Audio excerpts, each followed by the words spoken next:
What's up everyone? Andito na naman si Pablo and welcome sa episode 2 ng Show Break. As usual, merong secret mission na ipapagawa ang aming team and ako'y naatasan na maging secret agent. Yun, perfect. Pablo's secret mission.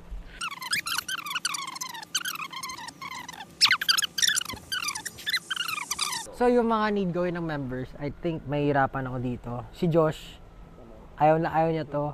He needs to act cute. Still needs to say I love you to Pablo. Eto medyo kaya siguro to. Si Ken needs to sing and serenade 18. Yun madali lang kasi ginagawa naturally. Si Justin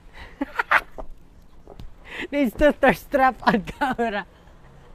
Okay. Pablo, become a nuisance and make the group fail a minigame. Oh, tingnan ko kayo yun. Hala. Sige, subukan natin. Para naman sa 18 to. Anyway.